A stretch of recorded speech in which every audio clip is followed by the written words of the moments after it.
तो आज आपके लिए लाया हूँ मैं एक दिलचस्प कहानी, जिसमें मैं आपको बताऊंगा गणेश जी के जन्म के बारे में। तो चलो चलते। पुराणों के अनुसार माँ पार्वती स्नान कर रही थी, तभी भगवान शंकर वहाँ पहुँच गए। पार्वती उन्हें देखकर लज्जित हो गई। तभी वहाँ उपस्थित विजया, जया आदि सखियों के कहने पर पार्वती जी ने अपने शरीर के मेल से एक पुतले का निर्माण किया।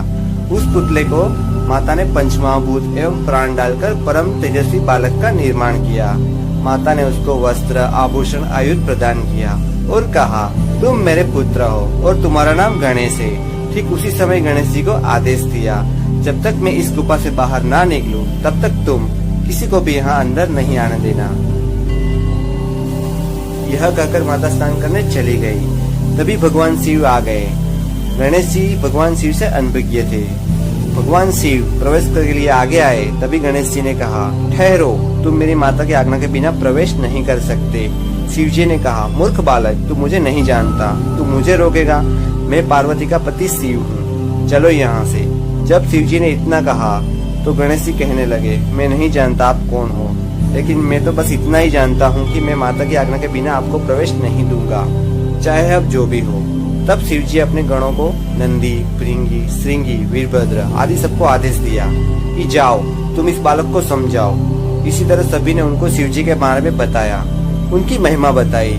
फिर भी गणेश जी ने कहा, मैं माता का पुत्र हूँ और माता का आदेश पालन करता हूँ। और ये सब सुनकर शिवगण वहाँ से चले गए और वो सभी शिव जी के पास आ गए। अपने गणों की बात सुनकर भगवान शिव को क्रोध आ गया। क्रोधित शिव जी ने आदेश दिया कि जाओ, उस मूर्ख बालक को सबक सिखाओ। समस्त शिवगण अस्त्र शस्त्र से सुसज्जित होकर युद्ध करने लगे। यही नहीं, स्वयं कार्तिकेय, विष्णु जी और ब्रह्मा जी भी युद्ध करने लगे। फिर भी वे गणेश जी को परास्त नहीं कर पाए। तभी भगवान शिव क्रोधित होकर गणेश जी पर त्रिशूल से वार किया और गणेश जी का सिर काट दिया।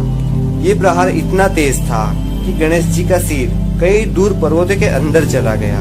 इसी तरह गणेश जी का धड़ वहाँ गिरा देख माता पार्वती को क्रोध से भरपूर हो गई और वो क्रोध में उनके शरीर से कई शक्तियों का प्राकट्य हुआ और ये शक्तियाँ संसार में प्रलय मचाना शुरू कर दिया। पूरा ब्रह्मांड थर्रा उठा। सभी देवों, मुनियों त्राहिमाम की पुकार के साथ माता का स्तुति गान करने लगे। और तब माता ने कहा, मेरे पुत्र को जीवित करो। माता की यह बात सुनकर ब्रह्मा जी आदि देवताओं ने शिव जी से विनती की, प्रभु आप गणेश जी को पुनः जीवित प्रदान करें। तब भगवान शिव ने विष्णु जी से कहा, आप उत्तर दिशा की ओर जाए, वहाँ जो भी पहला प्राणी मिले उसका सिर काट ले आए। बस एक बात का ध्यान रखे, वो जीव निर्दोष नहीं होना चाहिए। तब भगवान विष्णु ने कैलाश से गमन किया। वहाँ उनको पहला प्राणी गजराज दिखा, तो वे श्रापित गजराज था। तो उसका सर काट के वे कैलाश ले आए और वो सिर को धड़ से जोड़ा और गणेश जी को जीवन दान दिया। और सभी देव देवताओं ने आशीर्वाद दिया कि आज से सबसे पहले आप प्रथम पूज्य होगे और आपके बिना कोई भी शुभ कार्य पूजा नहीं होगा और अनंत काल तक पृथ्वी पर पूजे जाएंगे। ओम नमः शिवाय। यदि आपको ये जानकारी अच्छी लगी तो वीडियो को लाइक कीजिए, शेयर कीजिए और चैनल को सब्सक्राइब कीजिए।